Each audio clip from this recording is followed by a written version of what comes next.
Hi dear students, let's talk history. So നമ്മൾ understanding modern world പഠിച്ചുകൊണ്ടിരിക്കുകയാണ് അല്ലേ. Okay, അപ്പോൾ അതിലൊരു ഇമ്പോർട്ടൻറ്റ് ടോപ്പിക്കാണ് കോൾഡ് വാർ. കോൾഡ് വാർ പഠിക്കുമ്പം ഇതിനകത്തെ കുറേ ടേമുകൾ നമുക്ക് പ്രീവിയസ് ഇയർ ക്വസ്റ്റ്യൻസിൽ short answer questions 2 mark questions ഉണ്ടല്ലോ. ഈ 2 മാർക്ക് ക്വസ്റ്റ്യൻസിൽ ഒരുപാട് റിപ്പീറ്റഡ് ആയിട്ട് ചോദിച്ചിട്ടുള്ള, എല്ലാ വർഷവും തന്നെ റിപ്പീറ്റഡ് ആയിട്ട് ചോദിച്ചിരിക്കുന്ന കുറച്ച് ടേമുകൾ നമുക്ക് ഈ ഒരു കോൾഡ് വാറിനുള്ളിൽ പഠിക്കുവാനുണ്ട്. ഓക്കെ, അപ്പം നമുക്ക് നമ്മുടെ ചാനൽ ആദ്യമായിട്ടാണ് കാണുന്നതെങ്കിൽ നമുക്ക് നാളെയാണ് എക്സാമോ, അതിനനുസരിച്ച് ഒരുപാട് ടോപ്പിക്കുകൾ റിപ്പീറ്റഡ് ആയിട്ട് ഒരുപാട് ടൈം, ഒരു ദിവസം തന്നെ പല ടോപ്പിക്കുകൾ നമ്മൾ കവർ ചെയ്യുന്നുണ്ട്. അതിനനുസരിച്ചുള്ള ക്ലാസ്സുകൾ വരുന്നുണ്ട്. അപ്പോൾ നിങ്ങൾ നമ്മുടെ ചാനൽ സബ്സ്ക്രൈബ് ചെയ്യുക, ബെല്ലൈക്കൺ ക്ലിക്ക് ചെയ്യുക, എന്നാൽ മാത്രമേ നിങ്ങൾക്ക് കൃത്യമായിട്ടുള്ള ടൈമിൽ ക്ലാസ്സുകൾ അവൈലബിൾ ആവുകയുള്ളൂ. ഓക്കെ, നമ്മൾ കോൾഡ് വാർ, എന്താണ് കോൾഡ് വാർ, അതുപോലെ തന്നെ ആരൊക്കെ തമ്മിലായിരുന്നു ഈ ശീതയുദ്ധം. കോൾഡ് വാറിൻ്റെ മലയാളത്തിൽ എന്താ പറയുന്നത്, ശീതയുദ്ധം എന്നാണ് പറയുന്നത്. അപ്പം ഈ ശീതയുദ്ധം ആരൊക്കെ തമ്മിലായിരുന്നു, അതിൻ്റെ മീനിങ് എന്താണ്, അതിൻ്റെ ബാക്ക്ഗ്രൗണ്ട് എന്തായിരുന്നു, ദെൻ അതിൻ്റെ ഒരു കണ്ടിന്യൂവേഷൻ എങ്ങനെയായിരുന്നു, ആരൊക്കെ തമ്മിലാണ്, എങ്ങനെയാണ് കോൾഡ് വാർ അവസാനിച്ചത്, അതിൻ്റെ ഇമ്പാക്റ്റ് എന്താണ്, ഈ കാര്യങ്ങളൊക്കെയാണ് നമ്മൾ ഈ ഒരു ടോപ്പിക്കിൽ പഠിക്കുന്നത്. ഈ ക്ലാസ്സിൽ നമ്മൾ അതാണ് പഠിക്കാൻ പോകുന്നത്. ഇത് കോൾഡ് വാറിനെ കുറിച്ച് ചോദിക്കുകയാണ് എങ്കിൽ നമുക്ക് ഷോർട്ട് എസ്സേ ക്വസ്റ്റ്യൻസിൽ റിപ്പീറ്റഡ് ആയിട്ട് പലതവണ വന്നിട്ടുള്ളതാണ്. ഷോർട്ട് ആൻസർ ക്വസ്റ്റ്യനിൽ ഡയറക്റ്റ് ആയിട്ട് വന്നിട്ടില്ല, പക്ഷേ ഇൻഡയറക്റ്റ് ആയിട്ട് വന്നിട്ടുള്ള ക്വസ്റ്റ്യൻസ് ആണ്. ഓക്കെ, അപ്പം നമുക്ക് എന്താണ് എന്ന് നോക്കിയാലോ. കോൾഡ് വാറിനെ കുറിച്ച് പറയുന്നതിന് മുമ്പായിട്ട് കോൾഡ് വാർ എലമെന്റ്സ് ഉണ്ട്. 2 ഗ്രൂപ്പുകൾ തമ്മിലായിരുന്നു കോൾഡ് വാർ നടന്നിരുന്നത്. ആരൊക്കെയാണ്? ഗ്രൂപ്പ് 1 എന്ന് പറയുന്നത് ക്യാപിറ്റലിസവും ഗ്രൂപ്പ് 2 എന്ന് പറയുന്നത് സോഷ്യലിസവും. ക്യാപിറ്റലിസ്റ്റ് ഗ്രൂപ്പിനെ ലെഡ് ചെയ്തിരുന്നത് അല്ലെങ്കിൽ നേതൃത്വം വഹിച്ചിരുന്നത് ആരാണ്? നാറ്റോ അല്ലേ. നാറ്റോ എന്ന് പറഞ്ഞിട്ടുണ്ടെങ്കിൽ എന്താണ്? നോർത്ത് അറ്റ്ലാന്റിക് ട്രീറ്റി ഓർഗനൈസേഷൻ ആണ്. ഈ നാറ്റോയെ റിപ്പീറ്റഡ് ആയിട്ട് പലതവണ ചോദിച്ചിട്ടുണ്ട്.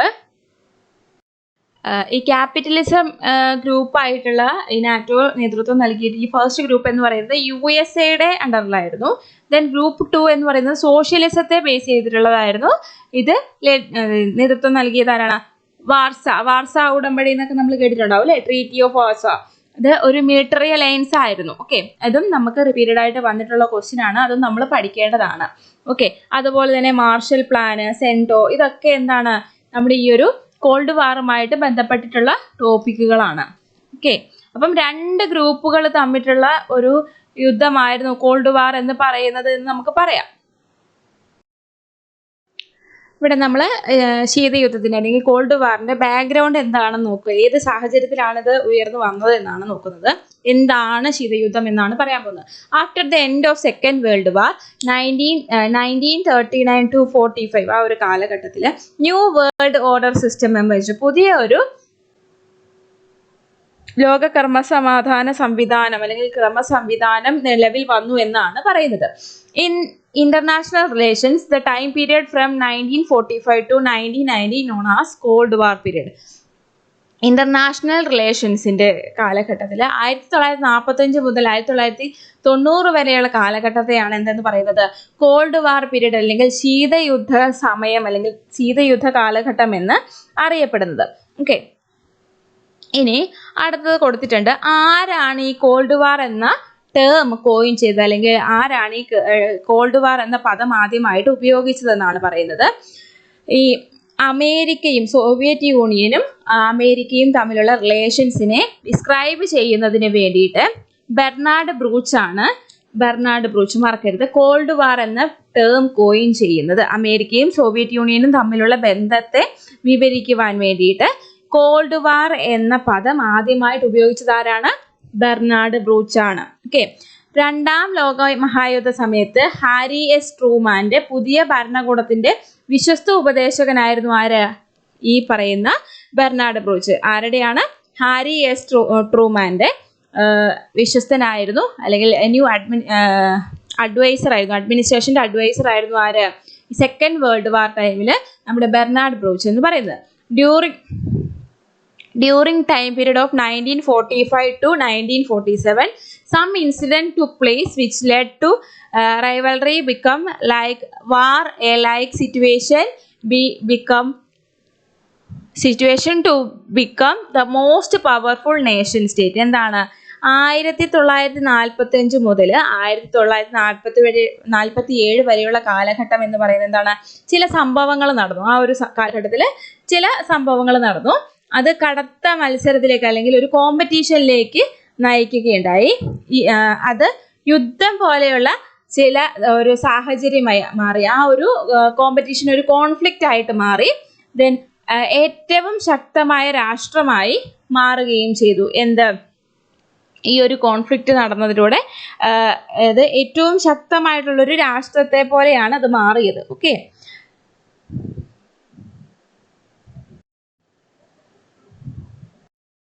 അടുത്തത് നമ്മൾ നോക്കുന്നത് കോൾഡ് വാറിന്റെ മീനിങ് എന്താണെന്നാണ്. ഒരുപാട് മീനിങ്ങുകൾ കൊടുത്തിട്ടുണ്ടെങ്കിലും നമ്മൾ ഒരു മീനിങ് പഠിച്ചു വെച്ചാൽ മതി. കോൾഡ് വാർ ഈസ് ഫ്ലെമിങ്ങിന്റെ അഭിപ്രായത്തിൽ എന്താണ് called war? Called war is a war that is fought not in the battlefield but in the mind of man. One tries to control the other. എന്താണ് യുദ്ധം എന്ന് പറയുന്നത്? യുദ്ധത്തിന്റെ പോർക്കളത്തിലല്ല യുദ്ധം നടക്കുന്നത്, അല്ലെങ്കിൽ യുദ്ധം പോർക്കളത്തിൽ വെച്ച് നടക്കുകയല്ല ചെയ്യുന്നത്. പക്ഷെ എവിടെയാണ്? മനുഷ്യന്റെ മനസ്സിലാണ് യുദ്ധം നടക്കുന്നത് എന്നാണ് പറയുന്നത്. One tries to control the other. എന്താണ്? ഒരുവൻ മറ്റൊരുവനെ കൺട്രോൾ ചെയ്യുവാൻ ശ്രമിക്കുന്നു എന്നാണ് പറയുന്നത്. ഈ ഒരു മീനിങ് മാത്രം പഠിച്ചു വെച്ചാൽ എന്താണ് കോൾഡ് വാർ എന്ന് ചോദിച്ചാൽ പറയുവാൻ മാത്രം. ഓക്കെ, നെക്സ്റ്റ് ടോപ്പിക് എന്ന് പറയുന്നത് basic nature of cold war. Cold വാറിന്റെ പ്രധാനപ്പെട്ട നേച്ചർ എന്താണ്? അടിസ്ഥാന സ്വഭാവം എന്താണെന്ന് ചോദിച്ചിട്ടുണ്ടെങ്കിൽ ഒന്ന് എന്താണ്? ഐഡിയോളജിക്കൽ കോൺഫ്ലിക്റ്റ് ആണ്. ഇതെന്താണ്? പ്രത്യയശാസ്ത്രങ്ങളുടെ സംഘർഷമാണെന്നാണ് പറയുന്നത്. Okay, war without violence and weapons. എന്താണ്? സെക്കൻഡ് നേച്ചർ ആണ് വാർ വിത്തൗട്ട് വയലൻസ് ആൻഡ് വെപ്പൺ. എന്താണ്? വെപ്പൺ ഉപയോഗിച്ചോ അല്ലെങ്കിൽ അക്രമാസക്തമായിട്ടുള്ളൊരു യുദ്ധമല്ല ഇത്. എന്താണ്? വാർ വിത്തൗട്ട് വെപ്പൺസ് ആണ്. അക്രമവും ആയുധവും ഇല്ലാത്ത യുദ്ധം എന്നാണ് ഇതിനെ പറയുന്നത്. Then arms race and arms aid. എന്താണ്? ആയുധ മത്സരവും അതുപോലെ തന്നെ ആയുധ സഹായവുമാണ് അവിടെ ചെയ്യുന്നത്. Arms race and arms aid. എന്നാ ആയുധത്തിന് വേണ്ടിയിട്ടുള്ള മത്സരവും അതുപോലെ തന്നെ ആയുധത്തിന്റെ സഹായവുമാണ് ഇവിടെ നടക്കുന്നത്. Then military alliances. Military alliances ആയിട്ടുള്ള ഏതൊക്കെ മിലിറ്ററി അലയൻസസ് ആണ് ഇവിടെ പറഞ്ഞിട്ടുള്ളത്? നാറ്റോ, വാർസാ പാക്ട് അല്ലേ, സീറ്റോ ആൻഡ് സെൻറ്റോ. ഇതൊക്കെ നമുക്ക് ഇവിടെ ചോദിച്ചിട്ടുള്ളതാണ്. പ്രീവിയസ് ഇയർ ക്വസ്റ്റ്യൻസിൽ ഷോർട്ട് ആൻസർ ക്വസ്റ്റ്യനുകളിൽ റിപ്പീറ്റഡ് ആയിട്ട് വന്നിരിക്കുന്ന ടേമുകളാണ് ഇതെല്ലാം നിങ്ങൾ പഠിച്ചു വെക്കണം. എന്താണ് നാറ്റോ, എന്താണ് വാർസാ പാക്ട്, സീറ്റോ എന്താണ്, സെൻറ്റോ എന്താണ്, ഇതിനൊക്കെ ഷോർട്ട് ഫോമിന്റെ ഫുൾ ഫോം എന്താണ്, എന്ന് സ്റ്റാർട്ട് ചെയ്തു, എന്താണ് അതുകൊണ്ട് ഉദ്ദേശിക്കുന്നത് എന്നുള്ള കാര്യങ്ങൾ നിർബന്ധമായിട്ട് പഠിച്ചു വെക്കുക. Then economic war, economic assistance to enemy of the enemy. എന്താണ്? ശത്രുവിന് സാമ്പത്തിക യുദ്ധം, സാമ്പത്തിക സഹായം. എന്താണ്? തങ്ങളുടെ ശത്രു ആരാണോ അവരുടെ ശത്രുവിന് എന്ത് ചെയ്യാം? തങ്ങളുടെ ശത്രുവിനെ തോൽപ്പിക്കുവാനുള്ള സാമ്പത്തിക സഹായവും അതുപോലെ തന്നെ എന്താണ്? സാമ്പത്തിക സഹായവും സാമ്പത്തിക യുദ്ധവും ചെയ്തു കൊടുക്കുക എന്നുള്ളതാണ് പറയുന്നത്. Economic war, economic assistance to enemy of the enemy. Next point എന്താണ്? Diplomatic moves to counter challenges among super powers. എന്താണ്? സൂപ്പർ പവറുകളുടെ ഇടയിലെ വെല്ലുവിളികളെ നേരിടുവാൻ സ്വതന്ത്ര നീക്കങ്ങൾ നടത്തുക, അല്ലെങ്കിൽ സ്വതന്ത്ര നീക്കങ്ങൾ ഉരുത്തിരിയിക്കുക എന്നൊക്കെ പറയും. എന്താണ്? സൂപ്പർ പവേഴ്സ് ഉണ്ട് അല്ലേ? നമ്മൾ വേൾഡ് വാർ പഠിച്ചപ്പോൾ സൂപ്പർ പവേഴ്സ് ഏതൊക്കെ ആയിരുന്നു എന്ന് നമ്മൾ പഠിച്ചതാണ്. അപ്പം ഈ സൂപ്പർ പവേഴ്സിനെ തമ്മിൽ എന്താണ്? അവരുടെ വെല്ലുവിളികളെ നേരിടുവാൻ വേണ്ടിയിട്ട് എന്താണ്? നിയന്ത്രിതമായിട്ടുള്ള നീക്കങ്ങൾ നടത്തുക. Then propaganda. എന്താണ്? പ്രചരണം നടത്തുക. ദെൻ വാർ ലൈക്ക് സിറ്റുവേഷൻ, യുദ്ധസമാനമായ സാഹചര്യം. ഇതൊക്കെയായിരുന്നു കോൾഡ് വാറിന്റെ നേച്ചർ എന്ന് പറയുന്നത്. അതായത് കോൾഡ് വാർ എന്ന് പറഞ്ഞിട്ടുണ്ടെങ്കിൽ എന്താണ്? ഇത് ഒരു പ്രത്യക്ഷത്തിലുള്ള ഒരു യുദ്ധമല്ല, ഇതെന്താ? പരോക്ഷത്തിലുള്ള യുദ്ധമാണ്. അതായത് വെപ്പൺസ് ഉപയോഗിച്ചിട്ടുള്ള വാർ അല്ല, അല്ലെങ്കിൽ വെപ്പൺസ് അല്ലെങ്കിൽ ആയുധങ്ങൾ ഉപയോഗിച്ചിട്ടുള്ള യുദ്ധം എന്നല്ല ഇതിനെ പറയുന്നത്. ഓക്കെ, അടുത്തത് നമ്മൾ നോക്കുന്നത് causes and expansion of cold war. Cold വാറിന്റെ റീസൺസും അതിൽ കാരണങ്ങളും അതിന്റെ എക്സ്പാൻഷൻ എങ്ങനെയുള്ളതായിരുന്നു എന്നാണ് പറയുന്നത്. ആദ്യത്തെ പോയിന്റ് എന്താണ്? ട്രൂമാൻ ഡോക്ട്രിൻ 1946 നടന്നിട്ടുള്ള ട്രൂമാൻ ഡോക്ട്രിൻ ഇതിലൂടെ എന്താണ് ചെയ്തത്? Economic and military assistance to Greece and Turkey against Soviet plans. സോവിയറ്റിന്റെ പ്ലാനുകൾക്ക് അല്ലെങ്കിൽ പദ്ധതികൾക്കെതിരായിട്ട് ഗ്രീസും തുർക്കിയും എന്ത് ചെയ്തു? Military assistance, economic and military അസിസ്റ്റൻസുകൾ കൊടുത്തു. ഇതിനെയാണ് ട്രൂമാൻ ഡോക്ട്രിൻ എന്ന് പറയുന്നത് 1946 അല്ലേ. അതുപോലെ തന്നെ നെക്സ്റ്റ് വൺ ആണ് മാർഷൽ പ്ലാൻ ഇൻ 1947. 1947 മാർഷൽ പ്ലാനിലൂടെ എന്താണ് ചെയ്തത്? Economic assistance to east Europe. East യൂറോപ്പിന് എന്ത് ചെയ്തു? സാമ്പത്തിക സഹായങ്ങൾ ചെയ്തു. Blockade of Berlin. Blockade of Berlin എന്ന് പറഞ്ഞിട്ടുണ്ടെങ്കിൽ എന്താണ്? ബെർലിൻ ഉപരോധം എന്നാണ് മലയാളത്തിൽ പറയുക. 1948 മുതൽ 49 വരെയുള്ള ബെർലിൻ ഉപരോധം by Soviet Union to counter Marshall plan. ഈ മാർഷൽ പ്ലാൻ അതായത് ഈസ്റ്റേൺ യൂറോപ്പിന് അസിസ്റ്റൻസ് കൊടുത്തിട്ടുള്ള മാർഷൽ പ്ലാൻ ഉണ്ടല്ലോ, ഈ മാർഷൽ പ്ലാനിനെ തടയുന്നതിന് വേണ്ടിയിട്ട് എന്താണ് സോവിയറ്റ് യൂണിയൻ കൊണ്ടുവന്നിട്ടുള്ളതാണ് ബ്ലോക്കേഡ് ഓഫ് ബെർലിൻ എന്ന് പറയുന്നത്. ഓക്കെ, അടുത്തതാണ് NATO plan. NATO plan 1949 and Warsaw agreement 1955. 1955 Warsaw എഗ്രിമെന്റും അല്ലെങ്കിൽ വാർസ കരാറും അതുപോലെ തന്നെ നാറ്റോ പ്ലാനും. ഓക്കെ, വാർസോയുടെയും നാറ്റോയുടെയും ഒക്കെ എന്താണ് ഫുൾ ഫോമുകൾ പഠിച്ചു വെക്കണം. ഞാൻ ഓൾറെഡി പറഞ്ഞതാണ്. വാർസോ പാക്ട് എന്ന് പറഞ്ഞിട്ടുണ്ടെങ്കിൽ എന്താണ്? ട്രീറ്റി ഓഫ് വാർസോ എന്നാണ് പറയുന്നത്. ദെൻ നാറ്റോ എന്ന് പറഞ്ഞാൽ നോർത്ത് അറ്റ്ലാന്റിക് ട്രീറ്റി ഓർഗനൈസേഷൻ എന്നാണ് അതിന്റെ full form. 1949 then Cuban crisis in 1962. Cuban പ്രതിസന്ധികൾ എന്നാണ് മലയാളത്തിൽ പറയുക. Tension arises after Soviet Union established missile system in Cuba for blockade of യുഎസ്എനെ തടയുന്നതിന് വേണ്ടിയിട്ട് സോവിയറ്റ് യൂണിയൻ എസ്റ്റാബ്ലിഷ് ചെയ്തിട്ടുള്ള മിസൈൽ സിസ്റ്റംസ് ഉണ്ട്. എന്താണ്? സോവിയറ്റ് യൂണിയൻ USA ഉപരോധിക്കുന്നതിനായി ക്യൂബൻ മിസൈലുകൾ സംവിധാനം സ്ഥാപിച്ചതിന് ശേഷം പിരിമുറുക്കം ഉടലെടുത്തു അല്ലെങ്കിൽ പ്രതിസന്ധികൾ കൂടി എന്നാണ് പറയുക. ഓക്കെ, അടുത്തതാണ് according to USA there was growing influence of Soviet Union in international politics. എന്താണ് നമ്മുടെ USA-യുടെ അഭിപ്രായത്തിൽ എന്താണ് സംഭവിച്ചത്? USA-യുടെ അഭിപ്രായത്തിൽ അന്താരാഷ്ട്ര രാഷ്ട്രീയത്തിൽ സോവിയറ്റ് യൂണിയന്റെ സ്വാധീനം വർദ്ധിച്ചുകൊണ്ടിരിക്കുകയാണ്. അതായത് USA-യുടെ അഭിപ്രായത്തിൽ എന്താണ്? സോവിയറ്റ് യൂണിയൻ ഇന്റർനാഷണൽ പൊളിറ്റിക്സിൽ അവരുടെ ഇൻഫ്ലുവൻസ് കൂട്ടിക്കൊണ്ടിരിക്കുകയാണ് എന്നാണ് പറയുന്നത്. Soviet pressure on Germany and violation of Potsdam agreement. എന്താണ്? നമ്മുടെ സോവിയറ്റ് യൂണിയന് ജർമ്മനിയിലെ സമ്മർദ്ദവും അതുപോലെ തന്നെ പോട്സ്ഡാം കരാറിന്റെ ലംഘനവുമാണ് അടുത്ത കോസസ് എന്ന് പറയുന്നത്. According to Soviet Union moves of the American bloc to contain the role of Soviet Union at international level. എന്താണ്? സോവിയറ്റ് യൂണിയന്റെ അഭിപ്രായത്തിൽ അന്താരാഷ്ട്ര തലത്തിൽ സോവിയറ്റ് യൂണിയന്റെ പങ്ക് ഉൾക്കൊള്ളുവാൻ അമേരിക്കൻ ബ്ലോക്കിന്റെ നീക്കങ്ങളാണ്. ഇത്രയുമാണ് എന്ത് causes and expansion of cold വാർ എന്ന് പറയുന്നത്. ഓക്കെ, നമ്മൾ എന്താണ് കോൾഡ് വാറിന്റെ റീസൺസും കോസസും ഒക്കെ പഠിച്ചു അല്ലേ. ഇനി നമ്മൾ നോക്കുന്നത് കോൾഡ് വാറിന്റെ പീക്ക് ലെവലിലേക്ക് എത്തിയത് എപ്പോഴാണ്? Cuban missile crisis and peak of the cold war എന്നാണ് നോക്കുന്നത്. ഇതിന്റെ പോയിന്റ്സ് ആണ് നമ്മൾ നോക്കുന്നത്. After gaining the political power in Cuba, socialist leader Fidel Castro, നമ്മൾ അദ്ദേഹത്തെ മലയാളികൾ പറയും ഫിഡറൽ കാസ്ട്രോ എന്ന് പറയും. Fidel Castro aligns himself with USSR. So Cuba got military and economic aid from USSR. എന്താണ് പറയുന്നത്? നമ്മുടെ ക്യൂബയിൽ രാഷ്ട്രീയ അധികാരം നേടിയതിന് ശേഷം നമ്മുടെ സോഷ്യലിസ്റ്റ് നേതാവായിട്ടുള്ള ഫിഡൽ കാസ്ട്രോ എന്ത് ചെയ്തു? അദ്ദേഹം സ്വയം സോവിയറ്റ് യൂണിയനുമായിട്ട് ചേർന്നു. അതിനാൽ ക്യൂബയ്ക്ക് സോവിയറ്റ് യൂണിയനിൽ നിന്നും സൈനികവും സാമ്പത്തികവുമായിട്ടുള്ള സഹായങ്ങൾ ലഭിച്ചു എന്നാണ് പറയുന്നത്. ഫിഡൽ കാസ്ട്രോ എന്ത് ചെയ്തു? സോവിയറ്റ് യൂണിയനിൽ ചേർന്നു. സോഷ്യലിസ്റ്റ് ലീഡർ ആയിരുന്ന ഫിഡൽ കാസ്ട്രോ സോവിയറ്റ് യൂണിയനുമായി ചേർന്ന് അതുകൊണ്ട് തന്നെ ക്യൂബയ്ക്ക് എന്ത് ചെയ്തു? മിലിറ്ററി ആൻഡ് എക്കണോമിക് എയ്ഡ്സ് USSRൽ നിന്ന് ലഭിച്ചു. നെക്സ്റ്റ് പോയിന്റ് ആണ് to counter USA, Soviet installed Soviet SS4 അല്ലെങ്കിൽ SS4 എന്ന് പറയും. Medium range ballistic missile in Cuba just 90 miles away from USA mainland area Florida, which was a new threat to American security. എന്താണ്? USA നേരിടുവാൻ വേണ്ടിയിട്ട് നമ്മുടെ USSR എന്താ ചെയ്തത്? USA mainland area ആയിട്ടുള്ള ഫ്ലോറിഡയിൽ, USA മെയിൻലാൻഡ് ഏരിയയാണ് ഫ്ലോറിഡ. അവിടെ നിന്ന് 90 മൈൽ മാത്രം അകലെ ക്യൂബയിൽ സോവിയറ്റ് SS-4 എന്ന് പറയുന്ന ബാലിസ്റ്റിക് മിസൈൽ അല്ലെങ്കിൽ മധ്യദൂര ബാലിസ്റ്റിക് മിസൈൽ എന്നൊക്കെ പറയും, അത് സ്ഥാപിച്ചു. ഇത് അമേരിക്കൻ സുരക്ഷയ്ക്ക് പുതിയൊരു ഭീഷണിയായി അല്ലെങ്കിൽ അത് ഒരു ത്രെഡായി മാറി, അമേരിക്കൻ സുരക്ഷയ്ക്ക് വലിയൊരു ത്രെഡായി മാറി എന്നാണ് പറയുന്നത്.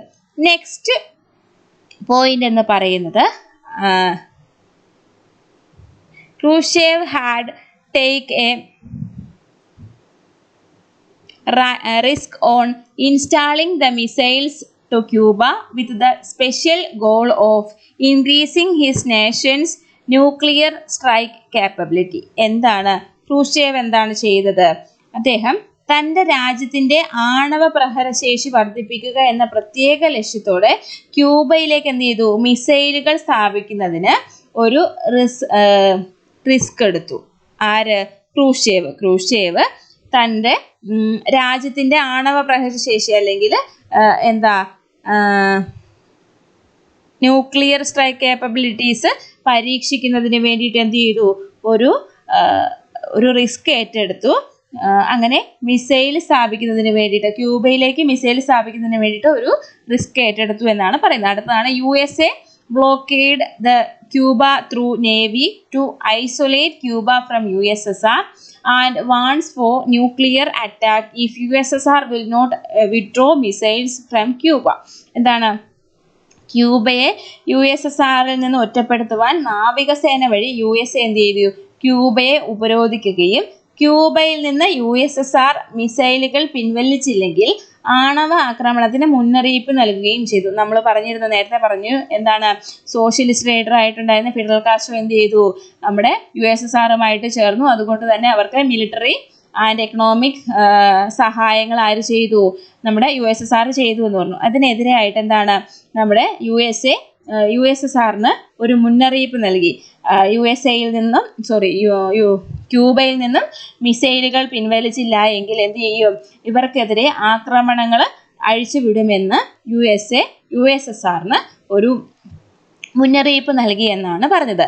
After exchange of letter, Khrushchev send a message to Kennedy in which he offered to remove the Cuban missiles in exchange of a promise by U5 leaders not to invade Cuba. എന്താണ്? ഇങ്ങനെ ഒരു കത്ത് കൈമാറി, അതായത് USSRനെ warn ചെയ്തുകൊണ്ട് അന്നത്തെ US president ആയിരുന്ന Kennedy നമ്മുടെ ക്രൂഷ്ചേവിന് ഒരു കത്ത് കൈമാറി. അതിനുശേഷം ഇവരും തിരിച്ചൊരു ലെറ്റർ കൊടുത്തു, ക്രൂഷ്ചേവ് സെൻഡ് ചെയ്തു. എന്താണ് അതിൽ പറഞ്ഞത്? ക്രൂഷ്ചേവ് കെന്നഡിക്ക് ഒരു സന്ദേശം അയച്ചു. എന്താണ് അതിൽ? U5ന്റെ വാഗ്ദാനത്തിൽ പകരമായി ക്യൂബൻ മിസൈലുകൾ നീക്കം ചെയ്യാമെന്ന് വാഗ്ദാനം ചെയ്തു. നേതാക്കൾ ക്യൂബയെ ആക്രമിക്കരുത്, അതിന് പകരമായിട്ട് എന്താണ്? ലീഡേഴ്സ് ആരും ക്യൂബയെ ആക്രമിക്കുവാൻ പാടില്ല എന്ന് പറഞ്ഞു. A direct hotline was installed for direct communication between Washington and Moscow to avoid similar situations. അതിനെന്താ? സമാനമായിട്ടുള്ള ഇതുപോലെയുള്ള സിറ്റുവേഷൻസ് ഇനി ഒഴിവാക്കുന്നതിന്, ഇതുപോലെയുള്ള സാഹചര്യങ്ങൾ ഉണ്ടാവാതിരിക്കാൻ വേണ്ടി വാഷിംഗ്ടണും മോസ്കോയും തമ്മിൽ നേരിട്ടുള്ള ആശയവിനിമയത്തിന് വേണ്ടിയിട്ട് ഹോട്ട്ലൈൻ ഇൻസ്റ്റാൾ ചെയ്യുകയും ചെയ്തു. ഓക്കെ, ഇതാണ് ക്യൂബൻ മിസൈൽ ക്രൈസിസ് എന്ന് പറയുന്നത്. അടുത്തത് നമ്മൾ നോക്കുന്നത് ഡിക്റ്റൻസ്, അതായത് ഇതിന് ശേഷം നമ്മുടെ ക്യൂബൻ ക്രൈസിസിന് ശേഷം ഉണ്ടായ മറ്റ് രാജ്യങ്ങൾ തമ്മിലുള്ള റിലേഷൻഷിപ്പ് എങ്ങനെയുള്ളതായിരുന്നു എന്നാണ് നോക്കുന്നത്. ആഫ്റ്റർ ക്യൂബൻ ക്രൈസിസ് എന്താണ്? There was change of leadership in USA and USSR. USAയുടെയും USSRന്റെയും ലീഡർഷിപ്പുകളിൽ ചേഞ്ചുകൾ ഉണ്ടായി. ക്യൂബൻ ക്രൈസിസിന് ശേഷം ചേഞ്ചുകൾ ഉണ്ടായി എന്നാണ് പറയുന്നത്. ക്യൂബൻ പ്രതിസന്ധിക്ക് ശേഷം എന്താണ്? USAയിലും സോവിയറ്റ് യൂണിയനിലും നേതൃത്വത്തിൽ അല്ലെങ്കിൽ ലീഡർഷിപ്പിൽ ചേഞ്ചുകൾ വന്നു.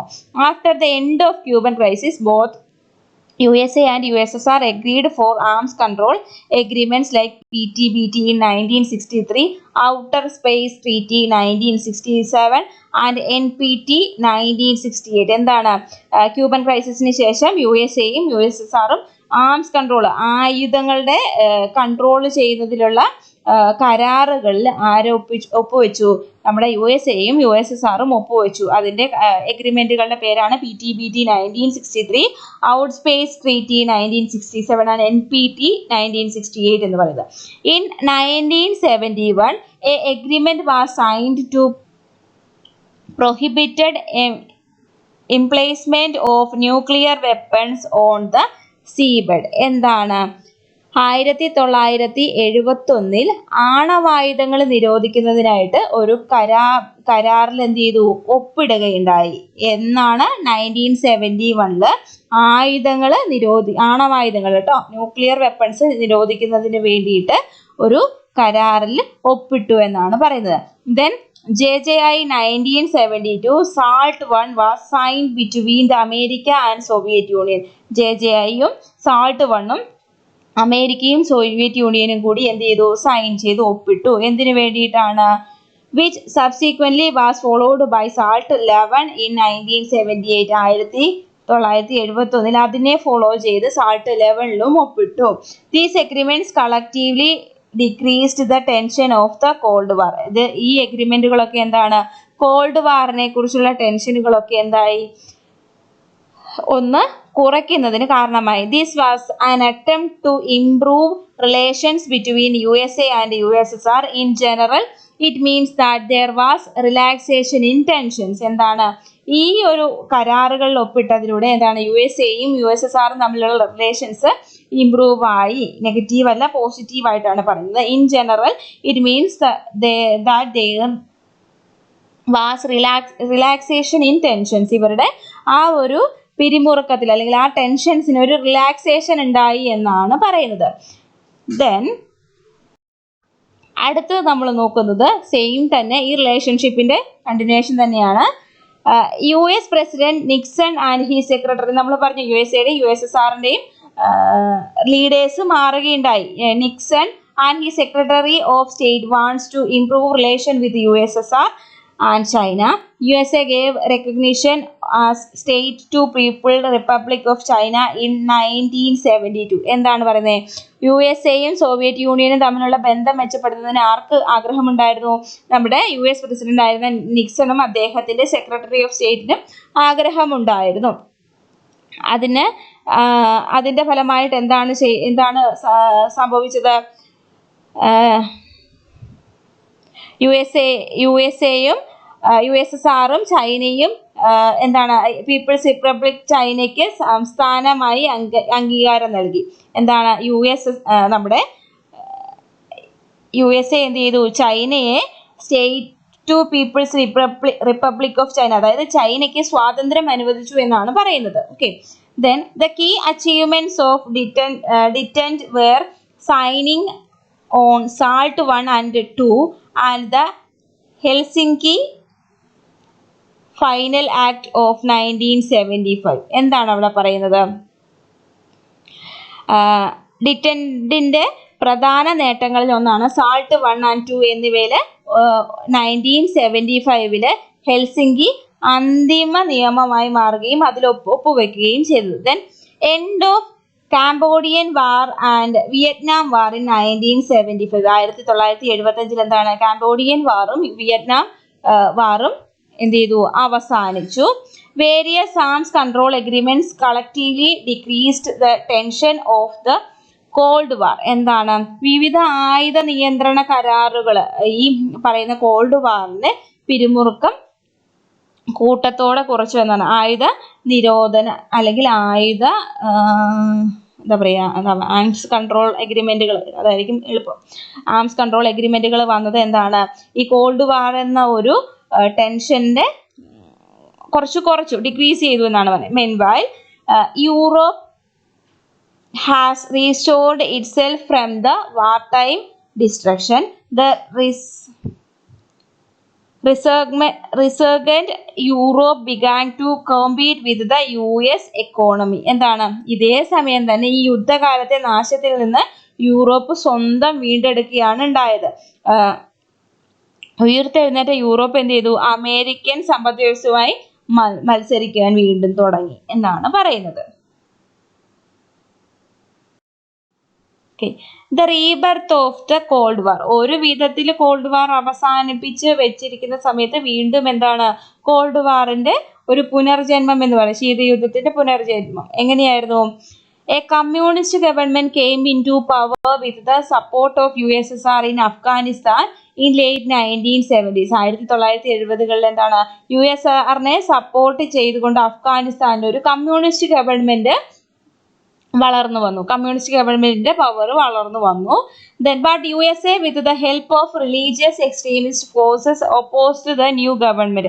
ആ പുതിയ ഗവൺമെന്റിനെ റിലീജിയസ് എക്സ്ട്രീമിസ്റ്റുകൾ, അതായത് മത തീവ്രവാദ ശക്തികളുടെ സഹായത്തോടെ ആ ഒരു ഗവൺമെന്റിനെ ഒപ്പോസ് ചെയ്യുവാൻ അല്ലെങ്കിൽ അതിനെ എതിർക്കുവാൻ USA-ക്ക് കഴിഞ്ഞു എന്നാണ് പറയുന്നത്. To support communist government, Soviet intervention in Afghanistan in 1979, army in USA opposed this intervention and termed the presence of Soviet army Afghanistan as an invasion. എന്താണ് പറയുന്നത്? ഒരു 1979 അഫ്ഗാനിസ്ഥാനിലെ കമ്മ്യൂണിസ്റ്റ് സർക്കാരിന്റെ സോവിയറ്റ് ഇടപെടലിനെ പിന്തുണയ്ക്കുവാൻ വേണ്ടി സൈന്യം സോവിയറ്റ് ഇടപെടലിനെ എതിർക്കുകയും സോവിയറ്റ് സൈന്യത്തിന്റെ അഫ്ഗാനിസ്ഥാന്റെ സാന്നിധ്യം ഒരു അധിനിവേശമായി വിശേഷിപ്പിക്കുകയും ചെയ്തു എന്നാണ് പറയുന്നത്. അതായത് സോവിയറ്റ് ആർമീന്റെ ഈ ഒരു ഇൻവേഷൻ എന്ന് പറയുന്നത് അധിനിവേശമാണ് എന്ന് പറഞ്ഞ് അതിനെ തടയുകയാണ് ചെയ്തത്. The tension between the USA and USSR has been termed as the rebirth or the beginning of the new Cold War or Cold War II. ഈ ഒരു USAയുടെയും USSRന്റെയും പുതിയ ടെൻഷൻ അല്ലെങ്കിൽ ഈ ഒരു കോൺഫ്ലിക്റ്റ് എന്താണ്?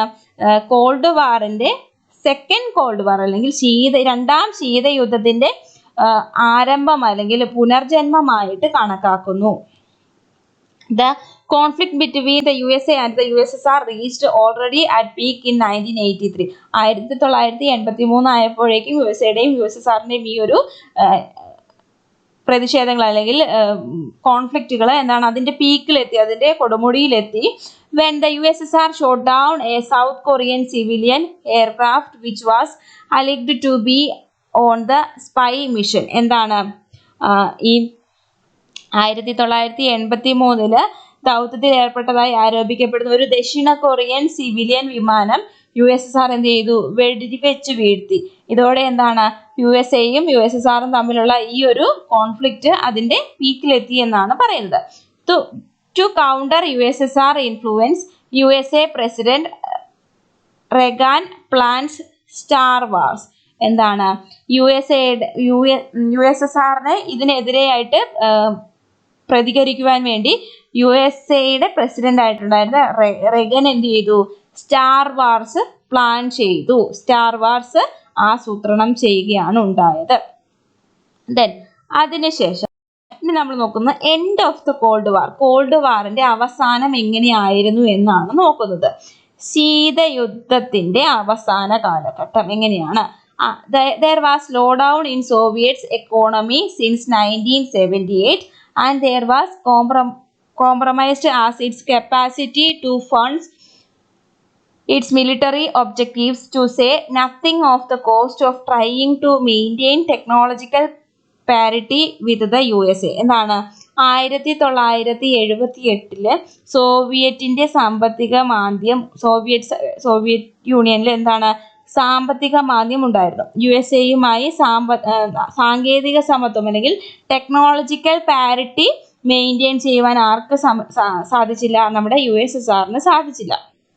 അതുകൊണ്ട് തന്നെ ഈ ഒരു സാങ്കേതിക സമത്വം അല്ലെങ്കിൽ ഈ ടെക്നോളജിക്കൽ പാരിറ്റി നിലനിർത്തുന്നതിനുള്ള ശ്രമത്തിന്റെ വിലയെക്കുറിച്ച് ഒന്നും പറയാതിരിക്കാൻ സൈനിക ലക്ഷ്യങ്ങൾക്കായി ധനസഹായം നൽകുവാനുള്ള അതിന്റെ ശേഷിയിൽ വിട്ടുവീഴ്ച ചെയ്തു. അതുകൊണ്ട് തന്നെ ഇവരെന്ത് ചെയ്തു?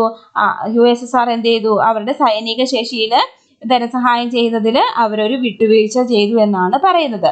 Then Gorbachev determined to undertake a reform program which was intended to revitalize the USSR economy and social social sector എന്താണ് സോവിയറ്റ് യൂണിയന്റെ സമ്പദ് വ്യവസ്ഥയും സാമൂഹിക മേഖലയെയും പുനരുജ്ജീവിപ്പിക്കുവാൻ വേണ്ടി അല്ലെങ്കിൽ അതിനെ ഒന്നുകൂടെ ഡെവലപ്പ് ചെയ്തെടുക്കുവാൻ വേണ്ടിയിട്ട് എന്താ ചെയ്തത് ഉദ്ദേശിച്ചുള്ള ഒരു പരിഷ്കരണ പരിപാടി ഏറ്റെടുക്കുവാൻ ഗോർബച്ചേവ് തീരുമാനിച്ചു. അതിനു വേണ്ടിയിട്ട് ഒരു ഡെവലപ്മെന്റൽ അല്ലെങ്കിൽ ഒരു റീവിറ്റലൈസ് ചെയ്യുവാൻ വേണ്ടിയിട്ടൊരു പ്രോഗ്രാം അണ്ടർടേക്ക് ചെയ്യുവാൻ വേണ്ടിയിട്ട് ആര് തീരുമാനിച്ചു? ഗോർബച്ചേവ് തീരുമാനിച്ചു.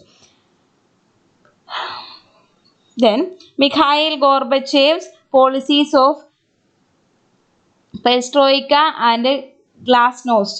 Perestroika and glasnost short answer ക്വസ്റ്റ്യൻസിൽ ചോദിക്കാൻ സാധ്യതയുള്ളതാണ്.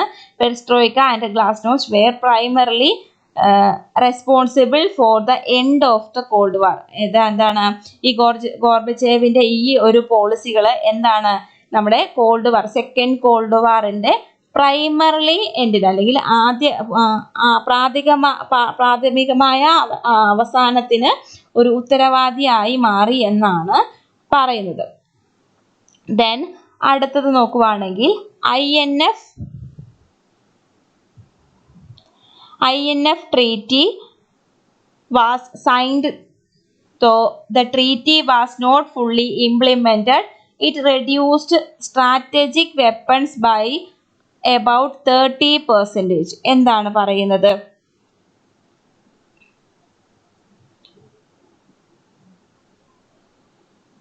നമ്മുടെ INF ട്രീറ്റി സൈൻ ചെയ്യപ്പെട്ടു.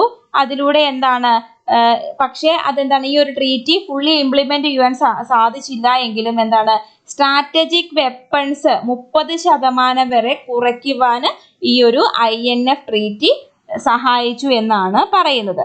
നെക്സ്റ്റ് വൺ ആണ് Gorbachev pulled the tropes out from Afghanistan and Vietnam. എന്താണ് ഗോർബച്ചേവ് എന്ത് ചെയ്തു? നമ്മുടെ ഈ അഫ്ഗാനിസ്ഥാനിൽ നിന്നും വിയറ്റ്നാമിൽ നിന്നും ഉണ്ടായ അവിടേക്ക് കൊടുത്തിട്ടുള്ള ട്രൂപ്പുകളെ അല്ലെങ്കിൽ നമ്മുടെ ആർമി ഓഫീസേഴ്സിനെ അല്ലെങ്കിൽ പട്ടാളക്കാരെ എന്ത് ചെയ്തു? അവിടെ നിന്നും തിരിച്ചു വിളിക്കുകയാണ് ഉണ്ടായത്. ദെൻ അടുത്ത point Gorbachev's policies of perestroika and glasnost were primarily responsible for the end of the cold war. Cold വാറിന്റെ പ്രൈമർലി എൻഡ് എന്ന് പറയുന്നത് എന്തായിരുന്നു? ഈ ഗോർബച്ചേവിന്റെ പോളിസീസ് ആയിട്ടുള്ള പെരിസ്ട്രോയിക്കയും ആൻഡ് ഗ്ലാസ്നോസ്റ്റുമാണ് എന്നാണ് പറയപ്പെടുന്നത്. ദെൻ അടുത്ത point both domestic and foreign policies of the Soviet Union drastically change. എന്താണ് സോവിയറ്റ് യൂണിയന്റെ ഫോറിൻ പോളിസീസും ഡൊമസ്റ്റിക് പോളിസീസും എന്താണ് ഒരേപോലെ എന്താണ് വളരെ വലിയ മാറ്റങ്ങളാണ് ഉണ്ടായത് അതിൽ. So communist regimes in eastern Europe fell one by one. അതുകൊണ്ട് തന്നെ എന്താണ് ഈസ്റ്റേൺ യൂറോപ്പിലെ കമ്മ്യൂണിസ്റ്റ് റെജീമുകൾ എന്താണ് 1 by 1 ആയിട്ട് തകരുവാൻ തുടങ്ങി. The state of East Germany was eliminated and whole of Germany was united. എന്താണ് ഈസ്റ്റ് ജർമ്മനി എന്ത് ചെയ്തു? എലിമിനേറ്റ് ചെയ്യപ്പെടുകയും ജർമ്മനി മൊത്തമായിട്ട് ഒരുമിക്കുകയും ചെയ്തു. ഒറ്റ ജർമ്മനിയായി മാറി. The infamous Berlin wall was demolished in 1919. 1990 എന്ത് സംഭവിച്ചു? 1990 നമ്മുടെ ബെർലിൻ മതിൽ തകർക്കപ്പെട്ടു അല്ലെങ്കിൽ തകർന്നു. The cold war thus ended with the demise of a super power. എന്താണ് ഈ കോൾഡ് വാർ എന്ത് ചെയ്തു? കോൾഡ് വാർ ഈ സൂപ്പർ പവറിന്റെ ഡെമിസോടെ അവസാനിച്ചു അല്ലെങ്കിൽ സൂപ്പർ പവറിന്റെ പതനത്തോടെ അവസാനിച്ചു എന്നാണ് പറയുന്നത്. Then from the disintegration of Soviet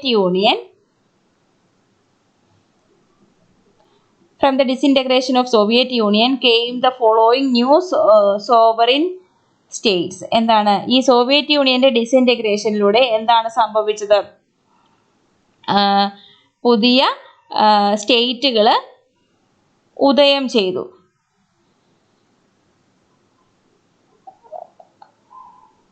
അത് ഏതൊക്കെയാണ്? അതായത് സ്വതന്ത്രമായിട്ടുള്ള ഉണ്ടായി വന്ന പുതിയ സ്റ്റേറ്റുകളാണ് Azerbaijan, Belarus, Estonia, Georgia, Latvia, Lithuania, Moldova, Kazakhstan, then Kyrgyzstan, the Russian federation അല്ലെങ്കിൽ Russia, then Tajikistan, Turkmenistan, Ukraine and Uzbekistan. ഇത്രയുമാണ് സോവറിൻ അല്ലെങ്കിൽ സ്വതന്ത്രമായി മാറിയിട്ടുള്ള ഈ സോവിയറ്റ് യൂണിയന്റെ പതനത്തോടെ സ്വതന്ത്രമായി മാറിയ സംസ്ഥാനങ്ങൾ എന്ന് പറയുന്നത് അല്ലെങ്കിൽ സ്റ്റേറ്റുകൾ എന്ന് പറയുന്നത്. Called war means the non military conflict. Called വാർ എന്ന് പറയുന്നത് എന്തായിരുന്നു? നോൺ മിലിറ്ററി കോൺഫ്ലിക്റ്റ് എന്നാണ് അർത്ഥമാക്കുന്നത്. ശീതയുദ്ധം എന്ന് പറയുന്നത് എന്താണ്? മിലിറ്ററി ഇല്ലാത്ത സൈനികേതര സംഘർഷം എന്ന് മലയാളത്തിൽ പറയും. നോൺ മിലിറ്ററി കോൺഫ്ലിക്റ്റ് എന്നാണ് അർത്ഥമാക്കുന്നത്. The Cold War had begun with the foundation of the USSR and declined with the disintegration of the USSR. So called വാർ ആരംഭിച്ചത് എങ്ങനെയാണ്? നമ്മുടെ സോവിയറ്റ് യൂണിയന്റെ അടിത്തറയോടെയാണ്. അതുപോലെ തന്നെ കോൾഡ് വാർ അവസാനിച്ചത് സോവിയറ്റ് യൂണിയന്റെ പതനത്തോടെയുമാണ് എന്ന് വേണം നമുക്ക് പറയുവാൻ. ഇനി നമുക്ക് ലാസ്റ്റ് നമുക്ക് പഠിക്കുവാനുള്ളത് എന്താണ്? Impact on world order. Cold വാറിന് നമ്മുടെ വേൾഡ് ഓർഡറിലുള്ള ലോകക്രമത്തിലുള്ള ഇമ്പാക്റ്റ് എന്തൊക്കെയാണ്? Cold war played an important role in world politics. Indirectly it supported anti colonial struggles and in the politics of post colonial states. എന്താണ് നമ്മുടെ ഈ കോൾഡ് വാർ ഒരു world പൊളിറ്റിക്സിൽ വളരെ വലിയൊരു സ്വാധീനം ചെലുത്തിയിട്ടുണ്ട്. എങ്ങനെയാണ്? ഇൻഡയറക്ട്ലി, പ്രത്യക്ഷത്തിലല്ല പരോക്ഷത്തിൽ ഇത് എന്ത് ചെയ്തു? ആന്റി കൊളോണിയൽ സ്ട്രഗിൾസിനെ, നമ്മുടെ കോളനിവൽക്കരണത്തിനെതിരെ പ്രവർത്തിക്കുകയും then in the politics of post colonial സ്റ്റേറ്റ്സിൽ അതായത് രാഷ്ട്രീയത്തെയും പരോക്ഷമായിട്ട് പിന്തുണച്ചു. കൊളോണിയൽ രാഷ്ട്രങ്ങളുടെ രാഷ്ട്രീയത്തെ പരോക്ഷമായിട്ട് സപ്പോർട്ട് ചെയ്യുകയും അതുപോലെ തന്നെ പ്രത്യക്ഷത്തിൽ എന്താ ചെയ്തത്? പ്രത്യക്ഷത്തിൽ രാഷ്ട്രീയത്തെ, നമ്മുടെ കൊളോണിയൽ രാഷ്ട്രീയത്തെ പിന്തുണയ്ക്കുകയും പരോക്ഷത്തിൽ എന്താ ചെയ്തത്? നമ്മുടെ കൊളോണിയൽ വിരുദ്ധ സമരങ്ങളെ സപ്പോർട്ട് ചെയ്യുകയും ചെയ്തു. അതായത് ഡയറക്ട്ലി പോസ്റ്റ് കൊളോണിയൽ സ്റ്റേറ്റുകളെ അവരുടെ പൊളിറ്റിക്സിനെ സപ്പോർട്ട് ചെയ്തു. ഇൻഡയറക്ട്ലി ആന്റി കൊളോണിയൽ സ്ട്രഗിൾസിനെ സപ്പോർട്ട് ചെയ്തു. ഇംഗ്ലീഷിൽ പറയുമ്പോൾ കുഴപ്പമില്ല, മലയാളത്തിൽ പറയുമ്പോൾ വളരെ പ്രശ്നമാണ്. Okay. After Soviet intervention in Afghanistan and the US funding of guerrilla insurgence that gave birth to al Qaeda and origin of religious terror groups. എന്താണ്? അഫ്ഗാനിസ്ഥാനിലെ സോവിയറ്റ് ഇടപെടലിനും അൽ ഖ്വയ്ദയ്ക്ക് ജന്മം നൽകിയ ഗൊറില്ല വിമതർക്കും US ധനസഹായം നൽകിയതിനും മതഭീകരത ഗ്രൂപ്പുകളുടെ ഉത്ഭവത്തിനും മൗലികവാദികളുടെ ശേഷം മൂന്നാം ലോക മഹായുദ്ധത്തിനായിട്ട് 1961 ചേരിചേരാ പ്രസ്ഥാനത്തിന്റെ ഉത്ഭവം ഉണ്ടായി. എന്താണ്? സോവിയറ്റ് യൂണിയന്റെ ഇന്റർവെൻഷന് ശേഷം എന്താണ്? അഫ്ഗാനിസ്ഥാനും US ഫണ്ടിങ് ഗൊറില്ല ഇൻസർജൻസിനും that gave birth to all al Qaeda and origin of the religious terror groups. ഈ US അഫ്ഗാനിനൊക്കെ ഗൊറില്ല ഇൻസർജൻസിനൊക്കെ ഫണ്ട് കൊടുത്തത് എന്താണ്? അൽ ഖ്വയ്ദയുടെ ബർത്തിനും അതുപോലെ തന്നെ റിലീജിയസ് ടെറേഴ്സ് അതായത് മത തീവ്രവാദത്തിന്റെ ഒക്കെ ഒറിജിന് കാരണമായി എന്നാണ് പറയുന്നത്. Then origin of non align movement in 1961 for third world. എന്താണ്? മൂന്നാം ലോകത്തിനായിട്ട് എന്താണ്? ചേരിചേരാ പ്രസ്ഥാനത്തിന്റെ ഉദയം ഉണ്ടായി. Arms race and militarisation in third world countries. എന്താണ്? മൂന്നാം ലോകത്തിൽ ആയുധ മത്സരങ്ങൾ സൈനികവൽക്കരണവും ഉണ്ടാകാൻ പാടില്ല. Arms race and militarisation in third world countries. മൂന്നാം ലോകത്തിലെ ആംസ് റേസ്, ആയുധങ്ങൾക്ക് വേണ്ടിയിട്ടുള്ള മത്സരവും സൈനിക വൽക്കരണവുമായിരിക്കും ഉണ്ടായിരിക്കുക. Cold war was able to avoid third world war. Cold വാറിലൂടെ എന്താണ്? തേർഡ് വേൾഡ് വാർ ഒഴിവാക്കുവാൻ സാധിച്ചു. അല്ലെങ്കിൽ കോൾഡ് വാർ ശീതയുദ്ധത്തിലൂടെ നമ്മുടെ മൂന്നാം ലോക മഹായുദ്ധം ഒരു പരിധിവരെ തടയുവാൻ സാധിച്ചു. ടെക്നോളജിക്കൽ ഡെവലപ്മെന്റുകൾ ഉണ്ടായി. Use of propaganda as warfare. എന്താണ്? പ്രചരണത്തെ ആണ് അവരെ യുദ്ധമായി ഉപയോഗിച്ചത്. പ്രചരണത്തെ യുദ്ധമായിട്ട് ഉപയോഗിച്ചു എന്നാണ് പറയുന്നത്. ഇത്രയുമാണ് നമുക്ക് കോൾഡ് വാറിന്റെ കാര്യത്തിൽ പഠിക്കുവാനുള്ളത്. എല്ലാവരും നന്നായിട്ട് തന്നെ പഠിക്കുക.